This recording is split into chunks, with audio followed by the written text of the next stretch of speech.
मामला तो जहर का ही लग रहा है सारों के साथ। सर, इतने सारे लोगों को एक साथ जहर दे दिया। मुझे तो लगता है इस बस की हवा में ही कोई जहरीली गैस घुस गई है, जिसकी वजह से हम मर गए। सालुंके साहब, आपको क्या लगता है ये कौन सी गैस हो सकती है? अब ये तो टेस्ट करने के बाद ही पता लगेगा कि कौन सी गैस है।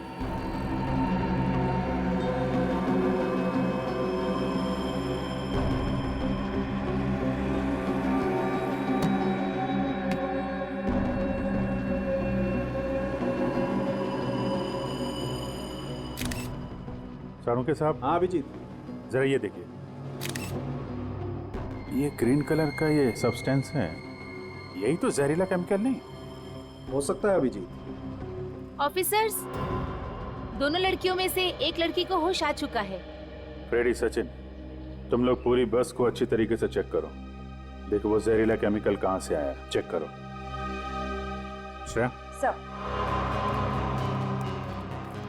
बात कर सकते हैं उनसे? जी, उनसे बात हो सकती है। अभी कैसी तबीयत है आपकी? मैं ठीक हूँ सर, मगर ये सब हुआ कैसे? ये तो आप ही बताइए। अच्छा, ये जब बस रुकी तो आप में से किसी को उतरते या किसी आदमी को बस में चढ़ते हुए देखा क्या? नहीं सर, ना तो कोई उतरा ना ही कोई चढ़ा। जब मैंने बस का दरवाजा खोला तो देखा कि वहाँ पर बहुत सारी लाशें पड़ी हुई थी। पूरा का पूरा शमशान बना हुआ था सर। और सर, उसके बाद हम लोग बेहोश हो गए थे। ठीक है, थैंक यू वेरी मच। आप इनको हॉस्पिटल ले जाइए। जी।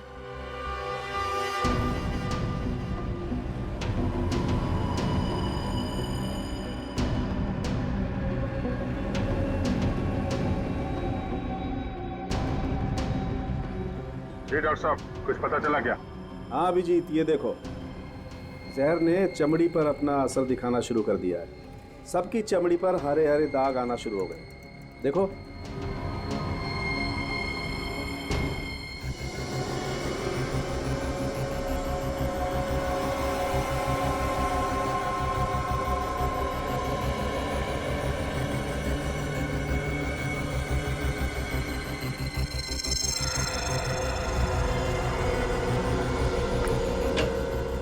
हाँ डॉक्टर साहब, पता चला इतने सारे लोग कैसे मरे? हाँ दे, मैंने टेस्ट कर लिया। ये जो जगह जगह से चमड़ी हरी हो गई है ना, ये लैकोस सैंडाइल नाम की जहरीली गैस की वजह से हुई है। उस गैस की वजह से मौत हुई है इन लोगों की। लेस्कॉट सैंडल, ये किस तरह की गैस है? बहुत ही खतरनाक और कम पाई जाने वाली गैस है। एक ऐसा बायोकेमिकल एजेंट जो आसानी से किसी के हाथ नहीं लग सकता। आसानी से नहीं मिलता। इसका मतलब है शहर में ऐसे बहुत कम लेबोरेटरीज हैं जहाँ पे इस तरह के केमिकल्स मिलते होंगे। सिर्फ 4-5 लेबोरेटरीज ऐसी होंगी, उनकी लिस्ट में तुम्हें दे दूंगा। थैंक यू डॉक्टर साहब। एक बात और, वैसे तो ये गैस हवा से भारी होती है, इसलिए बहुत धीरे धीरे फैलती है।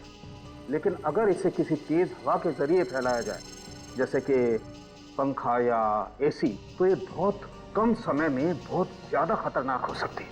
पंखा या एसी? बस भी तो एसी बस थी। एग्जैक्टली। और आतंकवादी ये बात जानते थे, इसीलिए उन्होंने एसी बस चुनी, जिससे इन बेचारों को बचने का मौका ही नहीं मिला। और एक बात, अगर ये गैस किसी भी तरह इंसान के शरीर में चली जाए तो 7 से 10 मिनट के अंदर उसकी मौत तो निश्चित है। सर, जिसने भी ये किया है बहुत ही बड़ी प्लानिंग, बहुत ही बड़े मकसद के साथ किया है। एक बार ये पता चल जाए कि ये केमिकल आया कहां से, किस लेबोरेटरी से, तो मकसद भी पता चल जाएगा।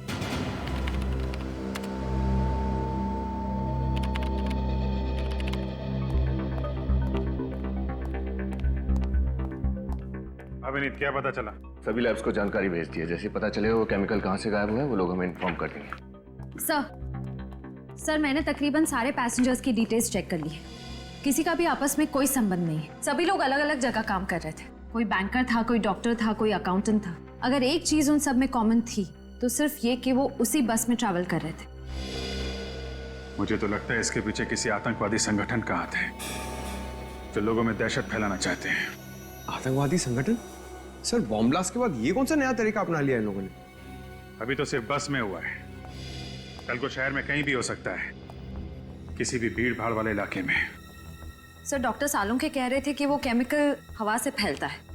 हो सकता है वो केमिकल बस के एसी के जरिए फैलाया हो सकता है, और ये भी हो सकता है कि उसने किसी बैग के अंदर वो चीज रखी हो। हाँ सर, और वो बैग बस में रख के अगले स्टॉप पे उतर गया होगा। वो बस के टिकट की मशीन लेके आओ, देखो कितने लोग चढ़े थे बस के अंदर। सर ये भी तो हो सकता है कि वो आतंकवादी सुसाइड स्क्वाड का हो और पैसेंजर्स के साथ वो खुद भी मर गया हो सकता है। बस के अंदर जितने लोग मरे थे सबकी बॉडी की शिनाख्त हो गई? नहीं सर, अब भी कुछ बाकी है। सर कुल मिला के 35 लोग चढ़े थे बस में। 35 लोग, और हमें लाशें मिली हैं 22 लोगों की, मतलब 13 लोग बस से नीचे उतरे हैं। और सर जहाँ से बस शुरू हुई थी वहां से लेकर तिलक नगर जहाँ बस मिली, टोटल 5 बस स्टॉप्स हैं। तो इन 13 लोगों के बारे में पता लगाते हैं। उन 5 बस स्टॉप में उतरे थे। बस को अच्छे तरीके से चेक करना होगा, और बस के अंदर जो बैग मिले थे उनको भी छान मारते हैं।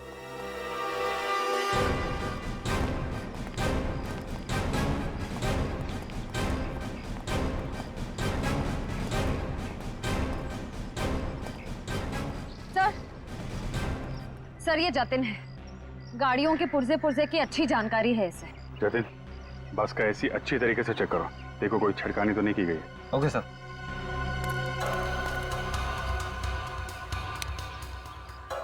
एसी का वेंटिलेशन चेक करो, देखो कहीं हरा रंग दिखता है क्या।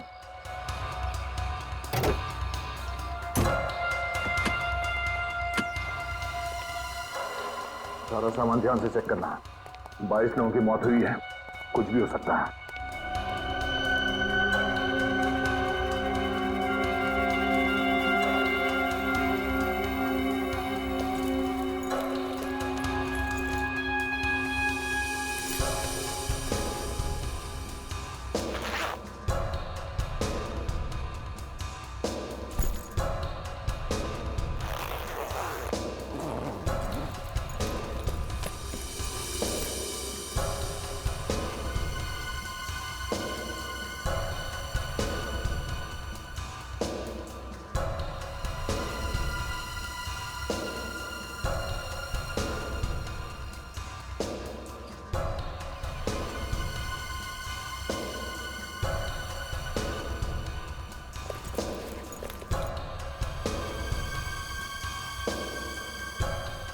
एक मिनट, इस परफ्यूम के बॉक्स में इसमें गड़बड़ हो सकती है। यहाँ देना।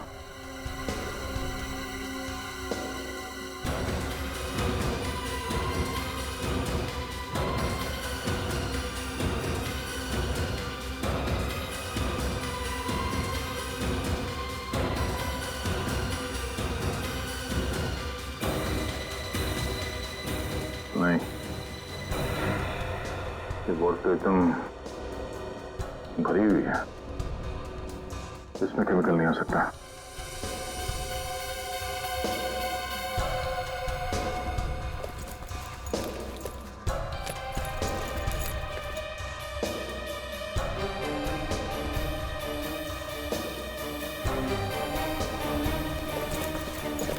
सर इन बैग्स में तो कुछ नहीं है। सर इधर भी कुछ भी नहीं मिला। नहीं सर, कुछ भी नहीं है। कमाल है, सारा सामान चेक कर लिया पर केमिकल का कहीं कोई नामो निशान नहीं। शायद उस बस में कुछ मिला। सर एसी में तो कुछ नहीं मिला। कमाल है, बस में अगर नहीं है तो वो जहरीली गैस आई तो आई कहां से? वो एयर फिल्टर चेक किया? यस सर, कुछ नहीं मिला उसमें भी। एसी के जरिए अगर वो जहरीली गैस नहीं आई है बस के अंदर, तो फिर गैस आई कहां से?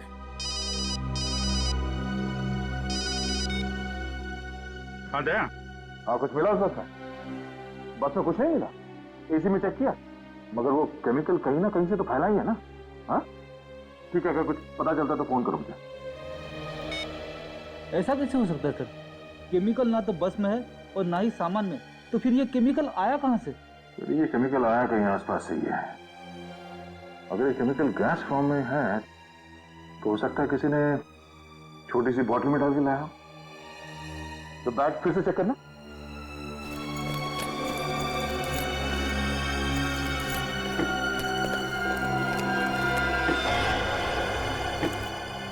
सर, इस बैग के अंदर कुछ है। ये पूछो।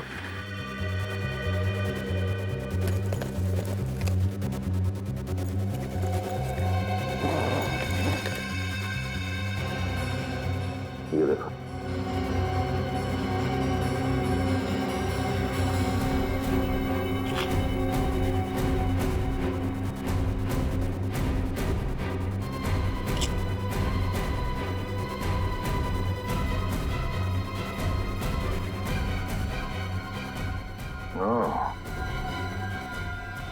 तो ये है वो बॉटल जिसमें केमिकल रखा गया था।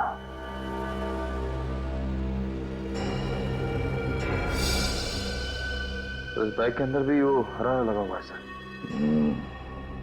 सर, बॉटल को देख के तो लगता है कि ये एक ऑर्डिनरी बॉटल है और बॉटल के अंदर केमिकल हाथ से डाला गया होगा। सीट नंबर 16 पे कौन बैठा ना सर?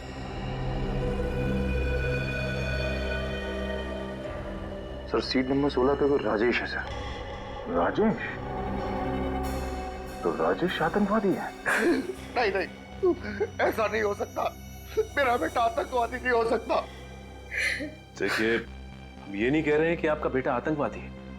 हम तो सिर्फ ये कह रहे हैं कि आपके बेटे राजेश के बैग में से हमें वो जहरीली केमिकल वाली बोतल मिली। नहीं, जरूर किसी ने ये बोतल मेरे राजेश के बैग में रख दिया होगा। मेरा बेटा तो बहुत सीधा साधा था सर। मेरा बेटा तो सॉफ्टवेयर इंजीनियर था सर।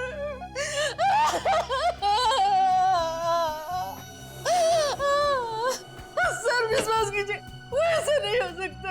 मेरा बेटा ऐसा नहीं कर सकता।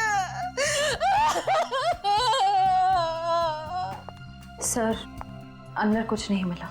देखा सर, देखा, अब तो विश्वास हुआ ना कि हम लोग शरीफ लोग हैं। एक तो बेटे की मौत ने हमें आधा कर दी, रही सही कसर इस इल्जाम ने। आप हमें गलत समझ रहे हैं। हम आप पे इल्जाम नहीं लगा रहे, हम तो सिर्फ पूछताछ कर रहे हैं। आप लोग एक बार भी नहीं सोचते ना कि आप लोगों की ये पूछताछ किसी का दिल दुखा सकती है। तुम कौन हो? मेघा, राजेश की मंगेतर। ऑफिसर, कुछ पता चला? राजेश और उसके दोस्तों की मौत का जिम्मेदार कौन है? क्या उस बस में राजेश के दोस्त भी थे? जी हाँ, उस बस में उसके 7 दोस्त थे जो उसी के ऑफिस में काम करते थे। कहीं ये सारा किया धरा ऑफिस में किसी दुश्मनी को लेकर तो नहीं? पर सर, अगर राजेश के ऑफिस में ऐसी कोई प्रॉब्लम होती तो वो मुझे बताते, जरूर बताते मुझे।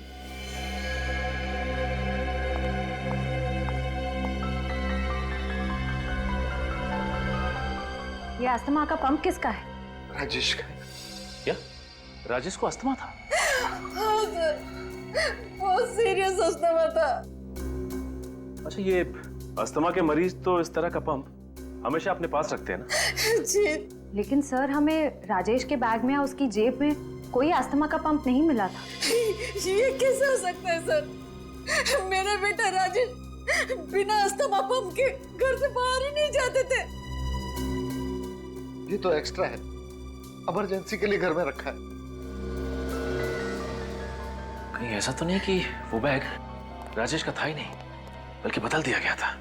हाँ सर, खूनी बैग बदलकर तिलक नगर से एक बस स्टॉप पहले, यानी कि श्याम नगर के बस स्टॉप पे उतर गया होगा। अभिजीत, अंदाजा बिल्कुल सही निकला। वो जहरीला केमिकल इस बोतल से ही छोड़ा गया है। सर, इस छोटी सी बोतल में 22 लोगों को मारने की क्षमता है। अकल बड़ी की भैंस।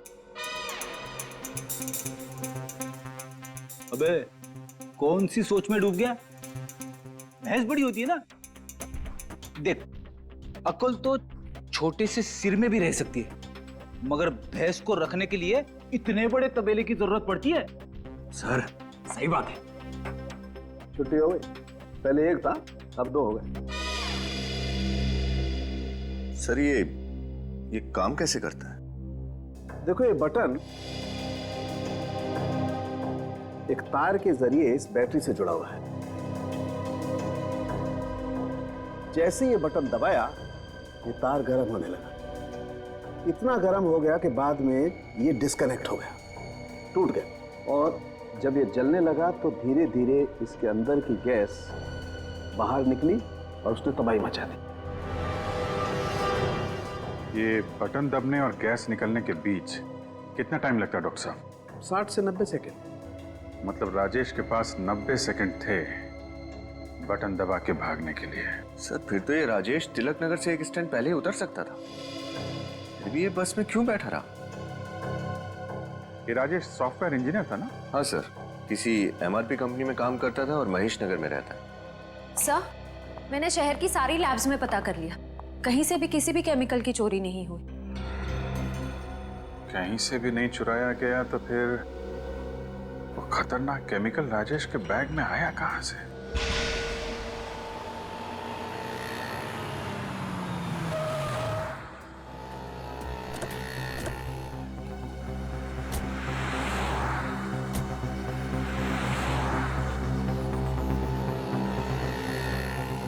यहाँ आसपास तो कुछ दिख नहीं रहा, ना कोई पान वाला ना कोई चाय वाला। पूछे तो किससे पूछे? सर वो सामने सड़क के उस पर वो पेपर वाला दिख रहा है, उससे चल के पूछे। चलो।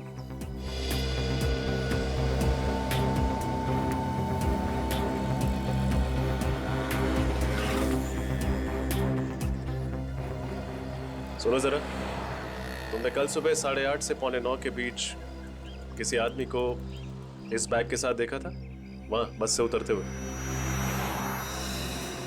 8:30 और 9 के बीच? अरे हाँ साहब, 8:30 और 9 के बीच एक क्या मस्त शूटिंग चल रही थी साहब। अब उसको छोड़ के कोई ये हैंडबैग देखेगा क्या? शूटिंग? कैसी शूटिंग? साहब वो सीरियल आ रहा है ना, क्या नाम है उसका, साजन सजनी। हाँ, साजन सजनी का प्यार, उसी की शूटिंग चल रही थी साहब। कहाँ हो रही थी ये शूटिंग? शूटिंग आइए ना साहब, दिखाता हूँ, आइए दिखाता हूँ। शूटिंग इधर चल रही थी साहब, इधर हीरो खड़ा था, इधर हीरोइन खड़ी थी। क्या मस्त डायलॉग बोल रही थी साहब, देख के तो मजा आ गया, माँ कसम। हीरोइन यहाँ पे और हीरो यहाँ पे खड़ा था, और ये बस स्टॉप एग्जैक्टली इसके पीछे। अच्छा ये बताओ कि कैमरा कहाँ लगा हुआ है? क्या साहब, जब हीरो इधर खड़ा है, हीरोइन इधर खड़ी है, तो कैमरा तो इधर ही होगा ना साहब। कैमरा वहां पे, हीरो हीरोइन यहाँ, और ठीक पीछे बस स्टॉप। शायद बस से उतरने वाले यात्री उस कैमरे में देखे हो। हाँ, ये हो सकता है। ये शूटिंग कितनी देर तक चली थी? अरे साहब बात ये ना साहब, जो डायरेक्टर था बहुत खड़ूस था, हर बात पे काट काट काट, एक ही डायलॉग पूरे 2-2.5 घंटे। ठीक है, क्या नाम पता है सीरियल का? साहब लगता है आपको भी शूटिंग देखनी है। हाँ? अरे साहब इधर बगल वाली गली ना, उधर शूटिंग चल रही है, जाकर देख लो ना साहब। चलो। राहुल, राहुल मैं तुमसे प्यार करती हूँ राहुल। तो छोड़ दो इस दुनिया को, कुर्बान कर दो इस जान को और आ जाओ मेरी बाहों। आई। कट कट कट, ये क्या कर रहे हो तुम दोनों? 18वां रीटेक था, अगर इसी शॉट में पूरा दिन निकल गया तो प्रोड्यूसर तो मेरा बैंड बजा देगा। सॉरी सर, लेकिन सुचिता का वजन इतना ज्यादा है कि मेरा बैलेंस बिगड़ जाता है। मेरे वजन को दोष मत दो, अगर जिम में तुमने ज्यादा मेहनत की होती ना तो आज ये नौबत नहीं आती। डायरेक्टर साहब, हमें आपसे कुछ बात करनी है। लो, अब इनको भी मुझसे बात करनी है, बताइए क्या बात करनी है? हम लोग CID से। आप लोग CID से हैं? लेकिन सर मेरे पास यहाँ शूट करने की परमिशन है। ये देखिए सर, ये लेटर है। इसकी जरूरत नहीं है, हमारे यहाँ आने की वजह कुछ और ही है। वो क्या सर? आप लोग कल सुबह श्याम नगर बस स्टॉप पर शूटिंग कर रहे थे। जी हाँ, उसके सामने वाली सड़क पर। तब तो आपको पता चल ही गया होगा कि कल वहाँ से गुजरने वाली एक बस में 22 लोगों की मौत हो गई। जी मैंने अखबार में पढ़ा था, काफी बुरा हुआ। हम आपकी शूटिंग की फुटेज देखना चाहते हैं, शायद आपकी शूटिंग की फुटेज में वो बस भी दिखी। जी हाँ जरूर, अगर हम किसी तरह कानून की कुछ मदद कर सके तो इससे ज्यादा गर्व की बात और हमारे लिए क्या हो सकती है। आइए प्लीज।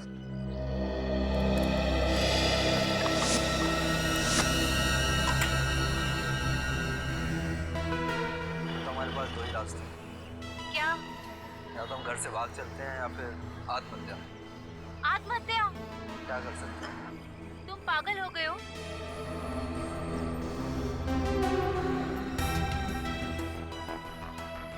एक सेकंड, पॉज करो। बस वही है सर, CR ट्रेवल्स की। अब इसके आगे प्ले करो।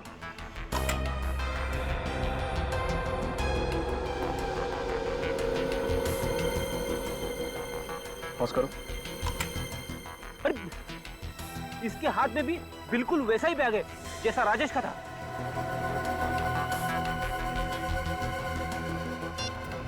इसकी फोटो हर अखबार, हर न्यूज चैनल में दे देता है, कोई तो पहचानेगा इसे। आगे प्ले कर।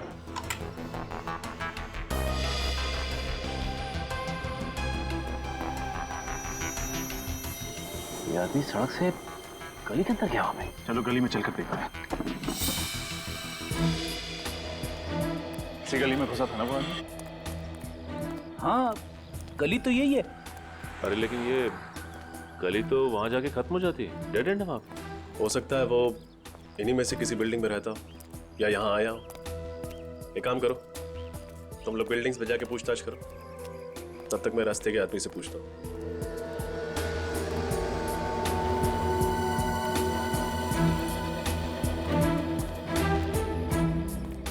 अरे भाई, तुम रोज अपना ठेला यहीं लगाते हो?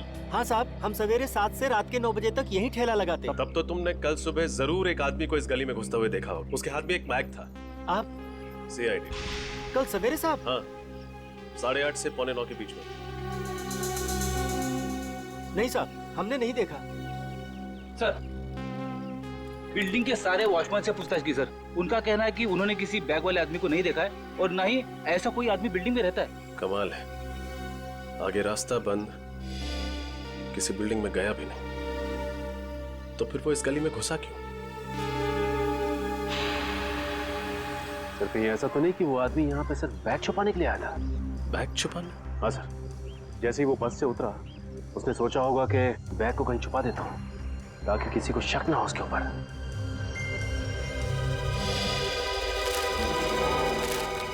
हाँ सचिन, सुनो, कल तुम्हें इस डिब्बे में कोई बैग मिला था? नहीं साहब, कल तो मैं बीमार था साहब, कल मैं आया नहीं था साहब। इसका मतलब कल का कचरा अभी भी इस डिब्बे में ही होगा। चेक करो।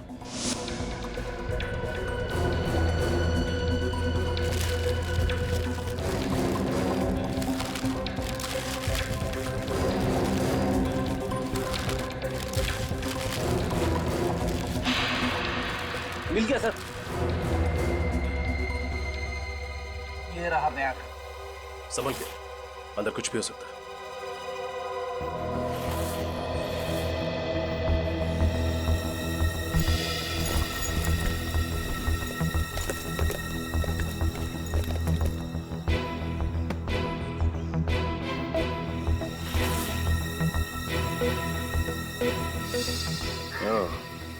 ये रहा राजेश का अस्थमा पंप।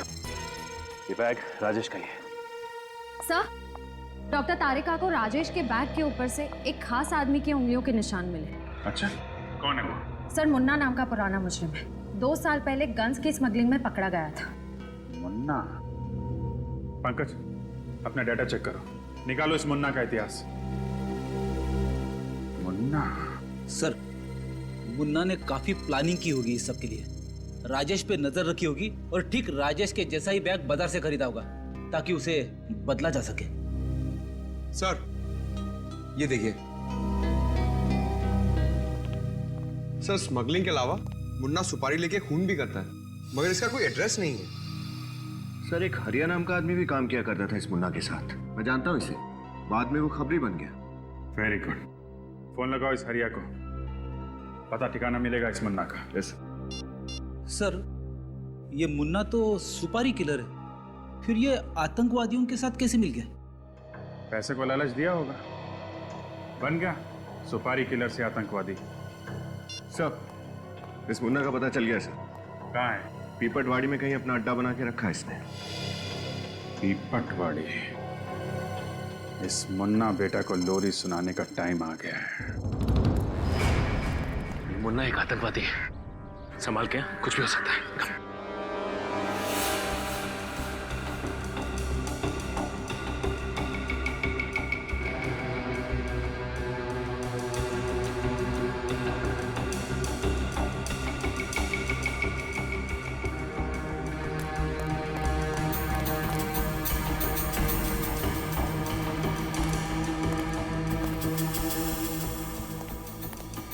कोई नहीं है सर। कोई नहीं?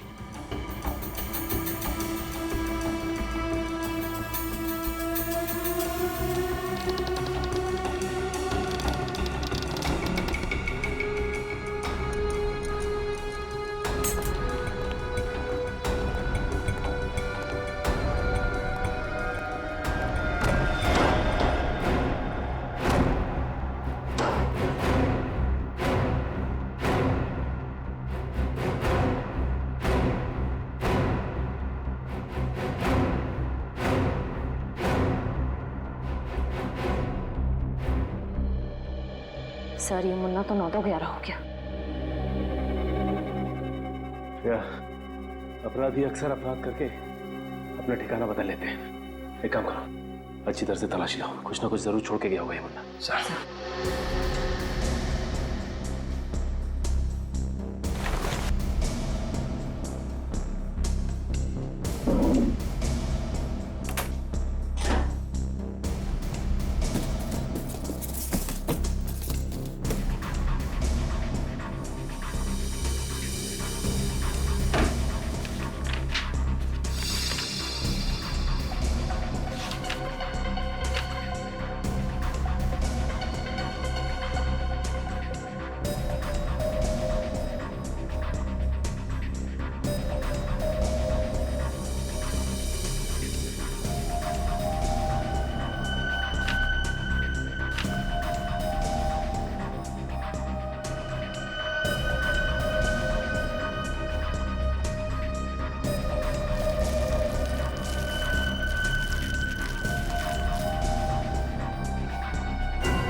मिला क्या निखिल? इस नोटपैड पे कुछ लिखा गया था पर कुछ दिख नहीं रहा है साहब। उठाओ इसे, देखो कुछ काम का है क्या? सर सर बस का टिकट मिला है।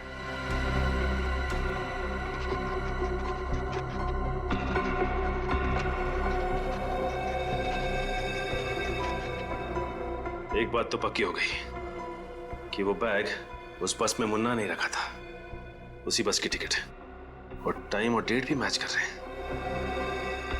लेकिन ये क्या, मुन्ना ने बस एनडी नगर से पकड़ी थी, पीपलवाड़ी से नहीं। पर सर मुन्ना को एनडी नगर बस स्टॉप जाने की क्या जरूरत पड़ गई? उसके लिए तो पीपलवाड़ी का बस स्टॉप ज्यादा नजदीक पड़ता। वो इसलिए क्योंकि शायद मुन्ना एनडी नगर में किसी से मिलने गया था। इस नोटपैड से एनडी नगर के घर का एड्रेस मिला है सर। एनडी नगर, हमारी अगली मंजिल एनडी नगर का ये घर है। हो सकता है मुन्ना का ये नया ठिकाना। सर दरवाजा खुला है, लगता है मुन्ना अंदर ही है, संभाल के।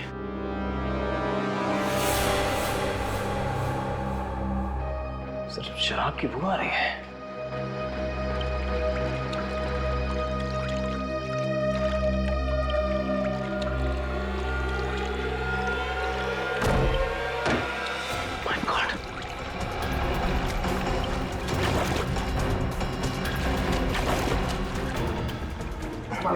लगता है ज्यादा शराब पी के बाथटब में बेहोश हो गया।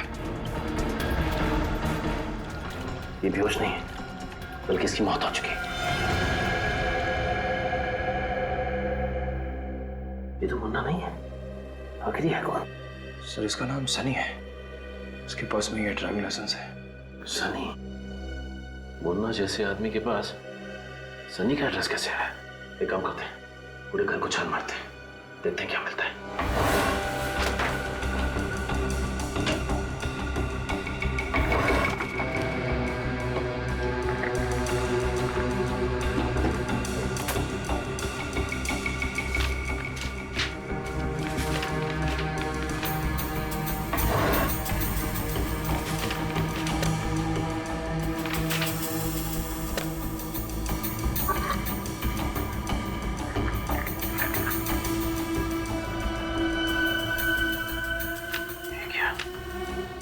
रणविजय, ये भी तो उस बस में था, इसकी भी तो मौत हो चुकी है। सर फोटो देख के तो लगता है कि ये सनी और रणविजय एक दूसरे को जानते थे और लगता है गहरे दोस्त भी थे।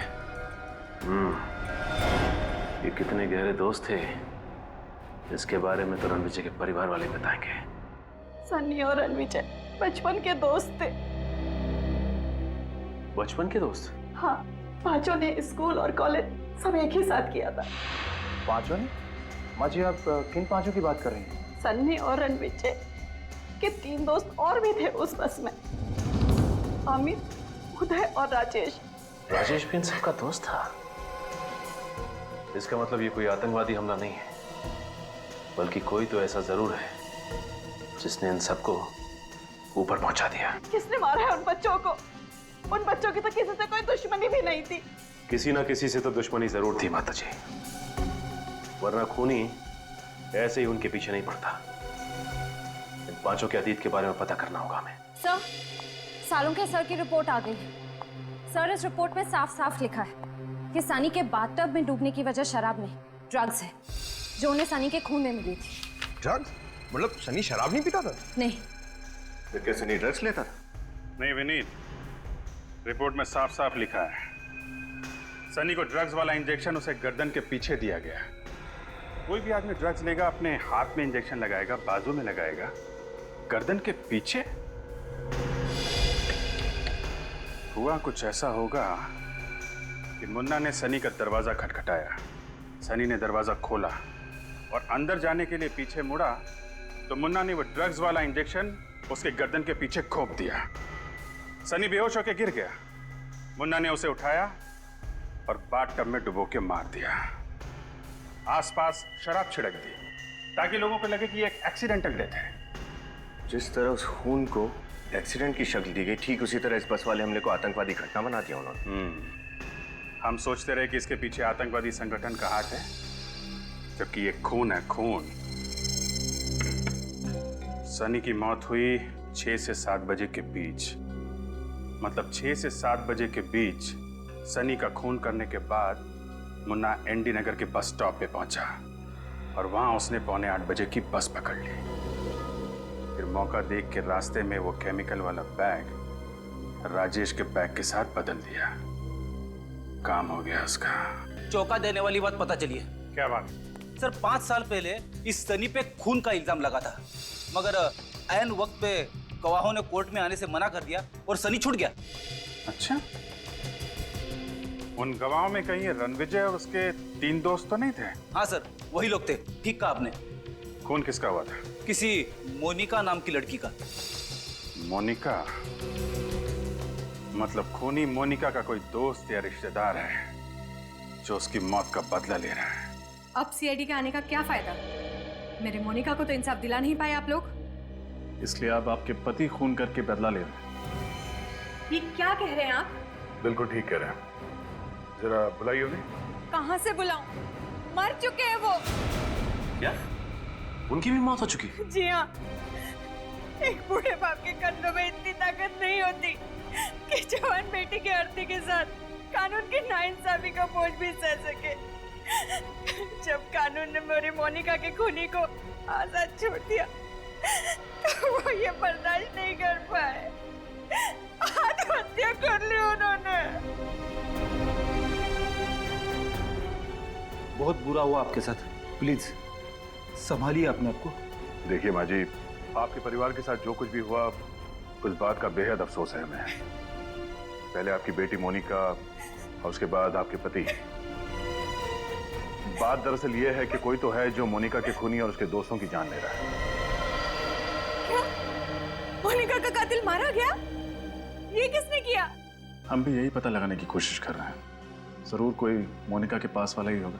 नहीं, लेकिन जो भी ये कर रहा है ना, मेरी दुआएं हैं उसके साथ। कोई तो है जो मेरी बेटी के खून का बदला ले रहा है। वो सिर्फ आपकी बेटी के खूनी को ही नहीं, बल्कि साथ साथ कई मासूम लोगों को अपना शिकार बना चुका है। अब अगर ऐसे आदमी को आप दुआ देंगे, माँ जी, मुझे नहीं लगता कि ये अच्छी बात होगी। माँ जी, मोनिका का कोई भाई है? जी नहीं, वो हमारी इकलौती संतान थी। तो हो सकता है कि आपकी बेटी मोनिका किसी से प्यार करती हो? हाँ, वो और संजय एक दूसरे से बेहद प्यार करते थे। शादी भी होने वाली थी उनकी, पर वो तो बहुत नेक लड़का है, वो ऐसा नहीं कर सकता। वो कितना नेक है वो तो हम पता कर ही लेंगे। संजय, ये क्या बकवास कर रहे हो मुन्ना तुम? सारे पैसे मैं तुम्हें दे चुका हूं ना। संजय साहब, सारे नहीं, आधे पैसे। क्या मतलब? मतलब वो सारे पैसे 4 लोगों को मारने के लिए दिए गए थे। उनके साथ 18 लोग और मारे गए। उनका क्या? वो क्या मुफ्त में मारे गए? देखो मुन्ना, ये तो सरासर बेईमानी है। बेईमानी के धंधे में ईमान ढूंढ रहे हैं। मुझे पैसे चाहिए, पैसे। देखो मुन्ना, तुम्हें शुरुआत से पता था कि प्लान के हिसाब से बस में जितने भी लोग होंगे वो सबके सब मारे जाएंगे, ताकि वो 4 दोस्त मारे जा सके। पुलिस को ये एक आतंकवादी हमला लगे। अब मेरे पास और पैसे नहीं है, तुम प्लीज यहां से जाओ। ठीक है, कोई बात नहीं, सारे सबूत हैं मेरे पास। पुलिस को तुम तक पहुंचने में ज्यादा टाइम नहीं लगेगा। तो तुम मुझे ब्लैकमेल कर रहे हो? देखो, ये सही नहीं है। क्या सही है और क्या गलत, ये तो पहले सोचना चाहिए था। ठीक कहा, मुझे पहले ही सोचना चाहिए था।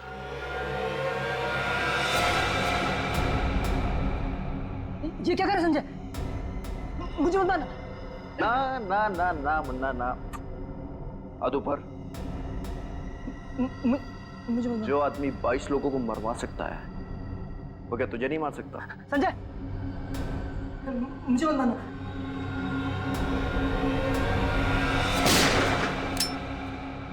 सीआईडी,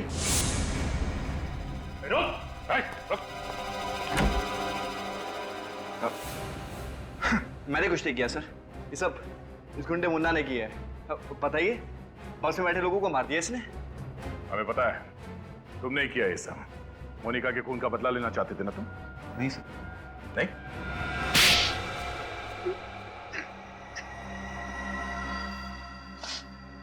हाँ, मैंने किया है सब। क्या करता मैं? उन्होंने मुझसे मेरा प्यार, मेरी जिंदगी, मेरी मोनिका को मुझसे छीन लिया। शादी होने वाली थी हमारी। खून का बदला खून, ये कहाँ का इंसाफ है? तुम अपने बदले की भावना में ये भी भूल गए कि जिन लोगों की जान तुमने ली, वो भी किसी की जिंदगी थी, वो भी किसी का प्यार। ये सब मैंने इस अंधे कानून की वजह से किया है। खूनी को बाइज्जत रिहा कर दिया उन्होंने। क्या करता मैं? इसलिए मैंने उनको सजा दी। सजा तुमने दी, वही गलत किया। कानून के ऊपर भरोसा करते, सच को सामने लाने की कोशिश करते, तो शायद मोनिका के खूनी को सजा हो जाती। लेकिन अब तुम दोनों को सजा होगी, वो भी फांसी।